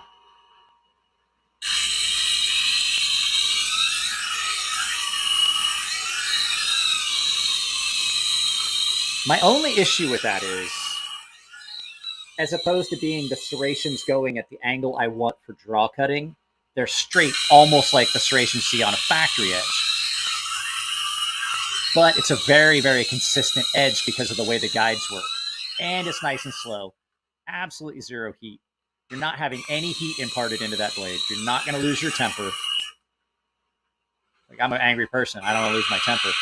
So what he was doing is now he's smoothing that stone out. That's how you get your second grit. It's going to sound a little... Hear how much finer it sounds now? I don't know how that works. I'm completely boggled by how that changes the grit. It just amazes me. There's got to be some video out there that explains how it, like, the science behind it, which I find curious. But I've seen guys sharpen with a Tormek, and you get very consistent, very clean, very good edges.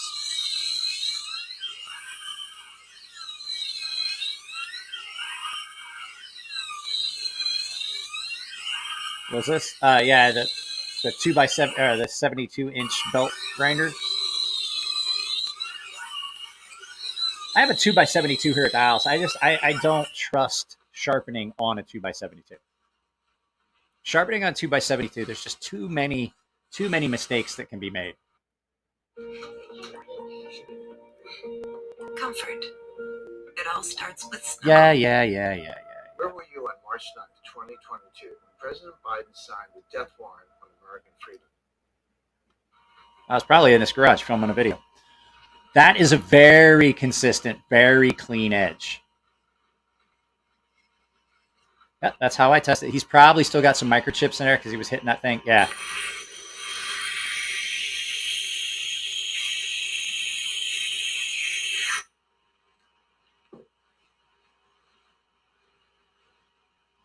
So with that constant water bath, you're getting really good lubrication the entire time. If you use the Japanese water stone one, I guess it forms a slurry and it just gets better.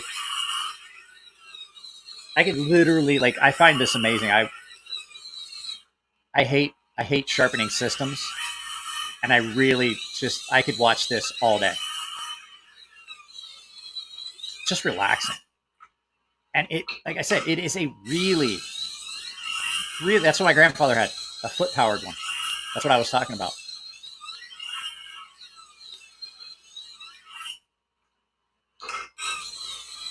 I mean, you're going to get good results with this every time.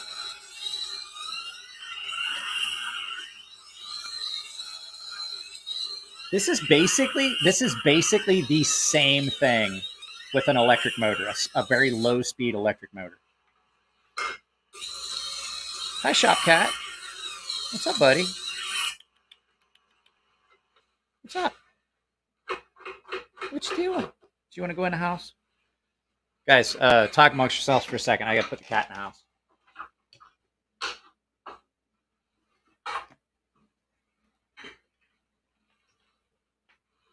Go in. You missed your cat. You missed your dog. Go in.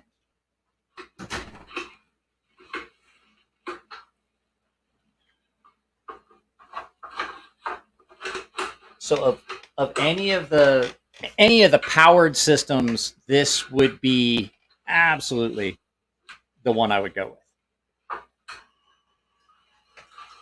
So I think he switched to a finer.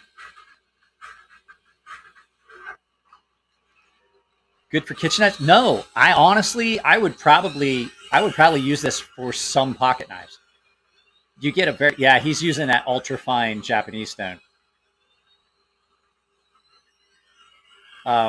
So I absolutely would use this on a lot of stuff. Just because it look how much fun that is. Like, that's got to be satisfying. And for a lot of guys, this would be something that they could definitely use. It's not. It's a. It's like an old school kick-powered water stone that we were just talking about. Oh, yeah, that's a good test. Like, when you can whittle paper like that, that's a really good fine keen edge. And to have it had been that bad before. So this thing actually has a strop that you can, like, that's a fucking sharp knife. So there's the Tormek.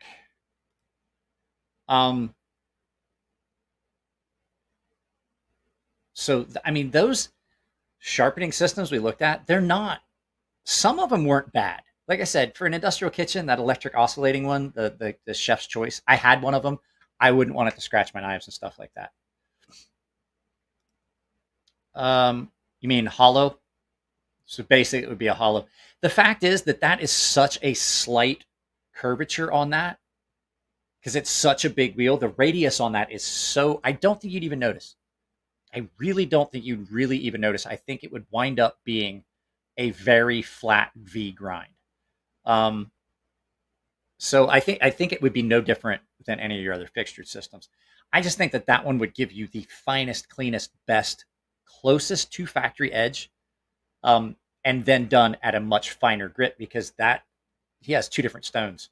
One is coarse and medium, and then one is fine and ultra fine, and then there's a leather strop on that. So it's not going to really be concave.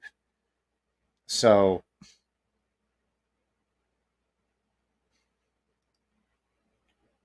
any good places for wooden scales on the police force? I don't know. I don't like the police force. I like the original police. This was a gift from Winston Cobretti, one of the paying members.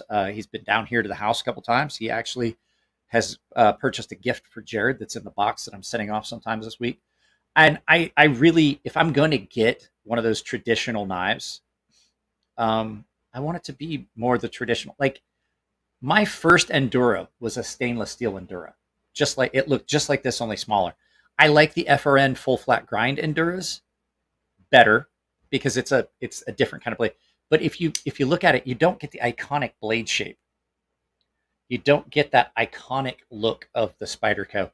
So I don't know anybody that does wood for the Police 4. You could reach out to Cerberus Knives and see if he does any. I don't know if he does any of the micarta for the police models. But if you asked, pretty sure he would look at it and say, hey, is there a demand for this? So I've never had a lot of good results with aftermarket Spyderco scales, except for Chris's, because Chris took the time to figure the plus minus so that his scales fit pretty much every Spyderco. Problem I've had with like Flytanium and some of the aftermarket scales for Spyderco knives is they use one knife.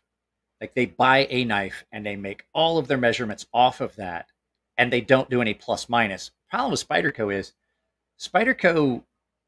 one model of Spyderco, if it's done in multiple steels, will be made in different plants, and there's going to be a little bit of variation between the positioning of those holes. If it's got a compression lock, there's going to be a little bit of variation there as well. And what happens is you get them in and you get ready to start putting the screws in, and nothing fits, and then you hear yourself say,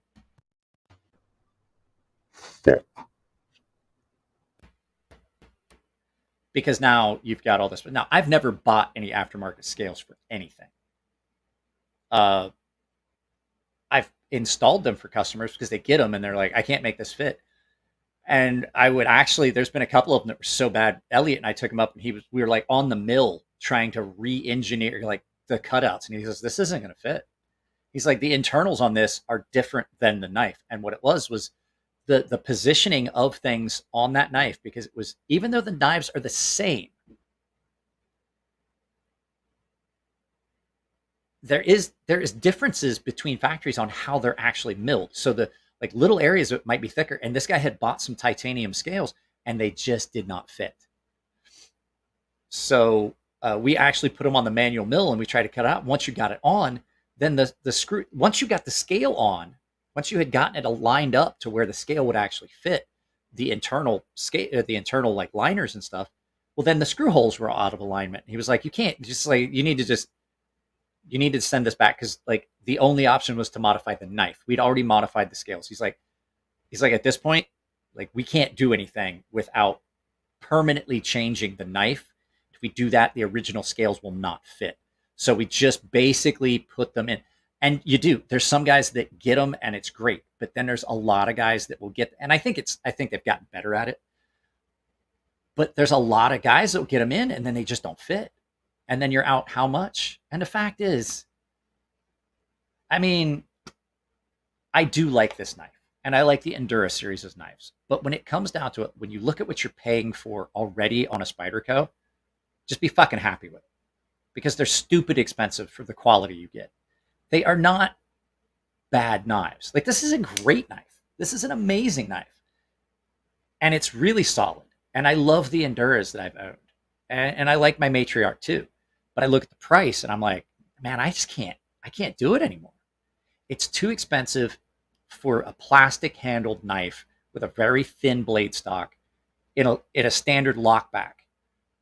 Like, if I'm going to pay that much for a knife, I'm going to go get something that has more bells and whistles. Because the fact is, when it comes down to it, most of the Spyderco models aren't something I would buy anyway. I love the ergos. This thing is ugly as a mud fence. This is an ugly, ugly knife. It really is.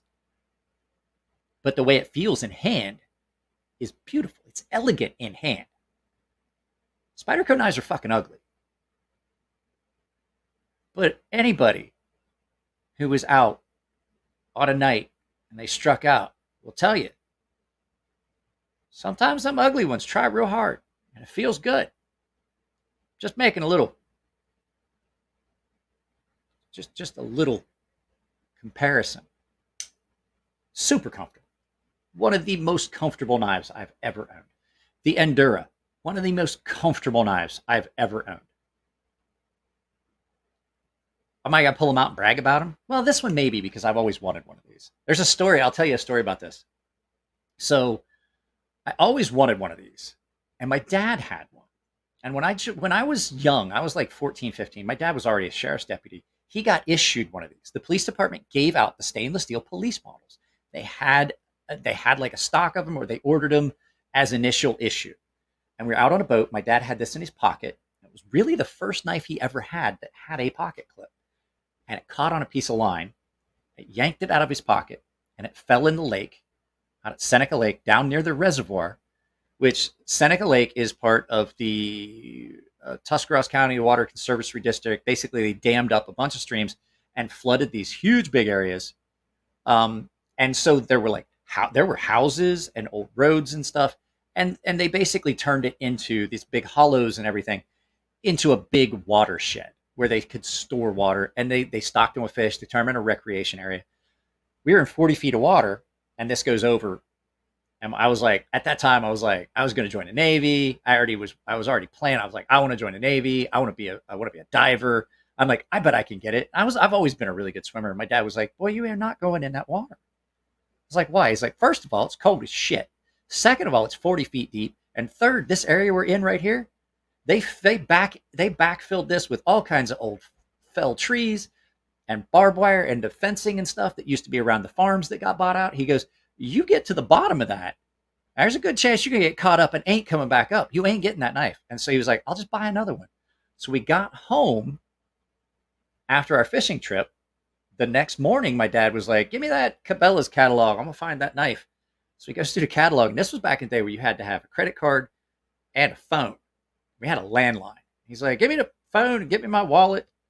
He's like, take his catalog, and he opens up the catalog, and he gets the folding knives, and he sees the Spyderco Police was in the Cabela's catalog, and he was like, well, I ain't buying that fucking thing.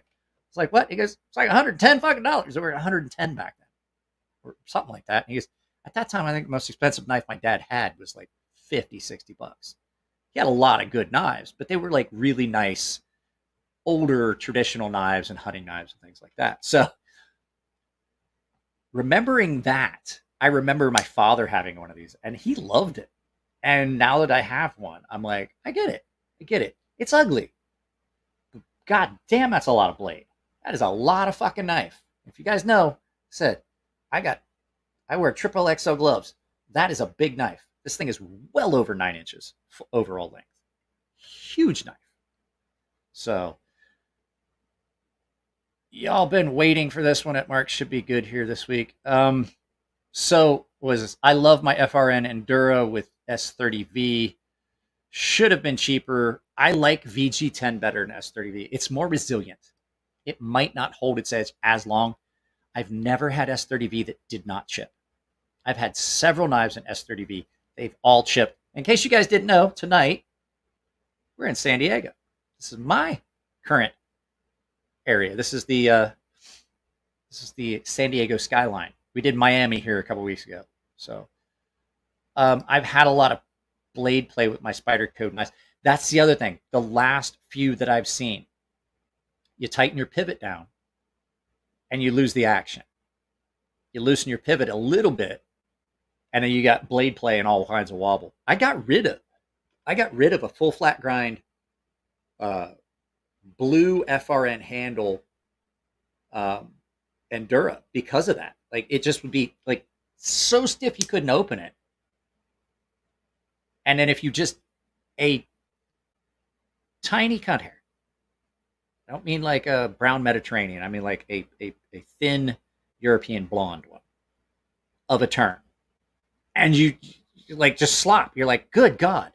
That's the thing I like about the stainless steel ones. They very rarely have any blade play. They will develop it over time. If you see VG, I've never had VG10 be chippy. I've had S30V be chippy a lot.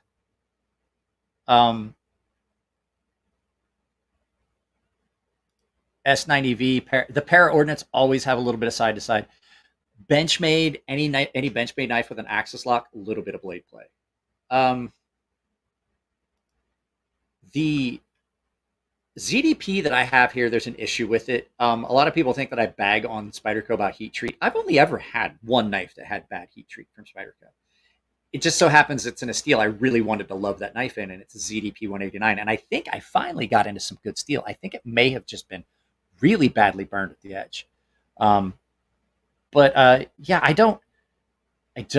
like S90V and I like VG10.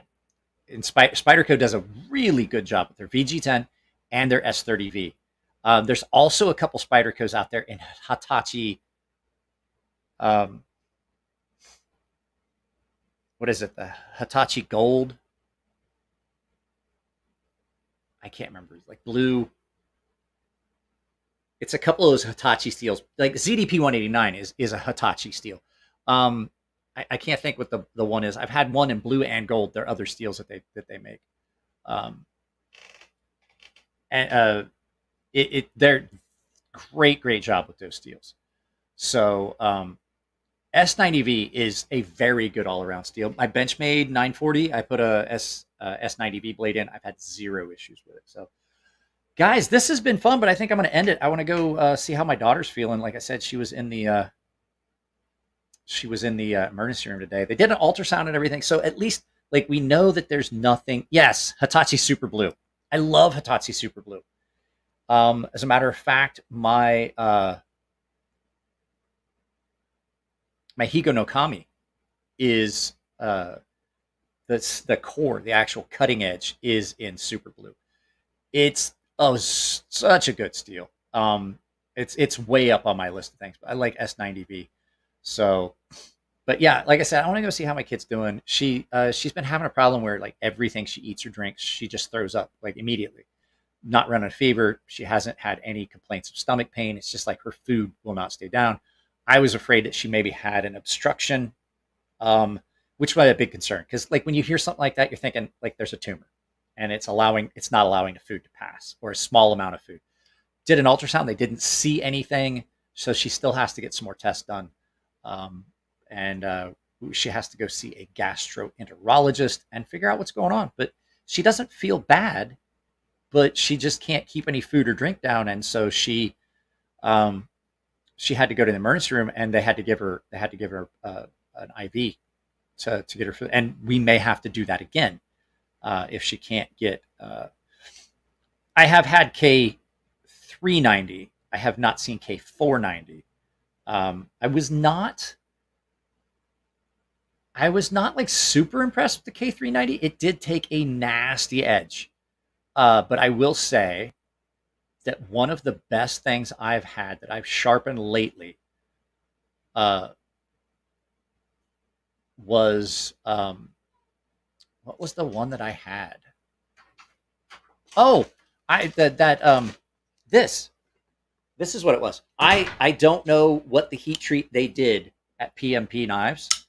PMP Big Boy, that 14C on this is insane. And then right after that, just a step above, is that DC53 from Miguron. Both steels, both this and that Miguron Valona that I have in the DC53 are a dream to sharpen. You can sharpen on anything. That's the nice thing about 14C. It's not picky about what you sharpen it on. Takes a screaming edge. You can polish it, all that stuff. But I don't like going that high. I would love microclean K390. I thought she had 1 micron on K390. I was like, if you're not like putting a knife in a case for like permanent display, going up that high in grit usually doesn't get you anywhere. There are some steels that you can get away with it. 14C is one of them. DC53 definitely. My DC53, let me grab it. My Miguron Valona, I took it to 8,000 grit the other day, and I'm like, I'm gonna lose some of the tooth. I'm gonna lose some of that cutting. Let's drop something. Hang on, it's right over here. So I took this. I don't know how well you're gonna be able to see it with the laptop camera, but I took this to 8,000 grit the other day, and I thought I was gonna lose some of the tooth on it, and it's dirty because it's been used a lot. I thought for sure I was gonna lose a good bit of the tooth, and it's not. It is nasty. M42 steel, yes, I have sharpened M42. I don't remember whether I liked it or not. Custom EDC knives. Guys, I have got his Rockstead here still, and I am still trying to sell that. So if anybody's interested in a mirror polished Rockstead Higo 2 with titanium scales, I'm going to do a whole nother video about it just to try and sell it. So if anybody's interested in it, reach out to me. I think he said he wanted around 800 for it. So reach out to me. But here we go. Give you your...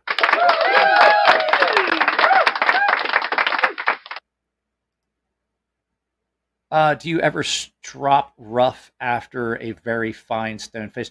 I use... so my finish strop, I use my straight razor strop on 850. There you go. He's looking for 850 for it. When I do a really fine edge, one of my final steps is I have a, honest to God, like really expensive kangaroo leather razor strop that I use when I finish straight razors for people. And it has a felt side. It has its own felt strop. And I will use that just to make sure I got any burr that I might not be feeling.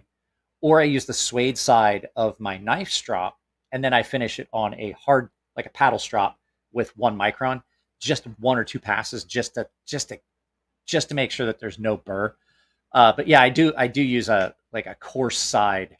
It doesn't scratch the edge or scratch the finish on the edge, but it definitely makes sure that everything's in perfect alignment. And then when touch up comes, definitely I use the suede side of my knife strap that's attached to my workbench. So guys, it's been 2 hours. I'm not gonna spend any more time sitting here and jawing with you. I'm gonna go say goodnight to my kid. I love you guys all. Everybody that donated, thank you very much. It goes to support the channel. It pays for things like these lights that give me this beautiful, beautiful ruddy complexion. I figured I would turn the. I can do this here. You guys want it because it looks like sunset in the picture. Let's see here. Can I? Let's get a little bit more red in this. Does that look more like sunset? A little bit more orange. A little bit more orange on the Emler, like it's sunset. So, guys, I love y'all. It's been a blast. This is one of my favorite live feeds so far. We need to, maybe we'll do this again in the future.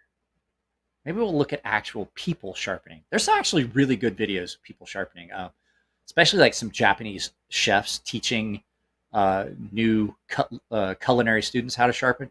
Really, really entertaining. So that's it, guys. I love y'all. I'm out. I'll talk to you later. Have fun. Take care of each other. Be good to everybody. Don't drink and drive. Don't drive too fast. Why does it take so long for these videos to